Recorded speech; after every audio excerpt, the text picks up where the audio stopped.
দর্শক আসসালামু আলাইকুম। ভালো খেলেও লাভ হলো না, শেষ মুহূর্তে ডিফেন্সের ভুলে ড্র করে রানার আপ হয়ে রাউন্ড অফ 16-এ ইন্টার মায়ামি। বিস্তারিত জানুন পুরো ভিডিওতে।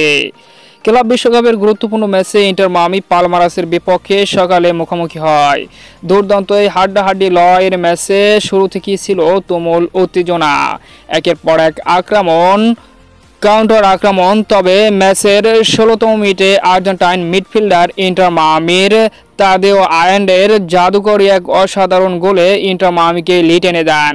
সুয়ারেজের দুর্দান্ত বাড়িয়ে দেওয়া বল অসাধারণভাবে গোলকিপারকে একা পেয়ে ফিনিশ করেন তাদেও আয়ান্দে। গোলটা ছিল এক কথায় চোখ ধাঁধানো। অবিশ্বাস্য গোলে এগিয়ে যাওয়ার পর ইন্টার মায়ামি বল নিজেদের পায়ে দখলে রেখে ডিফেন্সে মনোযোগ দিয়ে খেলাটাকে কন্ট্রোল করার চেষ্টা করে এবং সেই ধারাবাহিকতায় 1-0 গোলে ব্যবধানে এগিয়ে থেকে প্রথমার্ধ পার করে। তবে দ্বিতীয়ার্ধের 65তম মিনিটে লিওনেল মেসির বানিয়ে দেওয়া বল থেকে লুইস সুয়ারেজের দারুণ নৈপুণ্যে অবিশ্বাস্যভাবে প্রতিপক্ষের ডিফেন্সকে বোকা বানিয়ে দুর্দান্ত এক গোল করে মায়ামিকে 2-0-তে এগিয়ে নিয়ে যায়।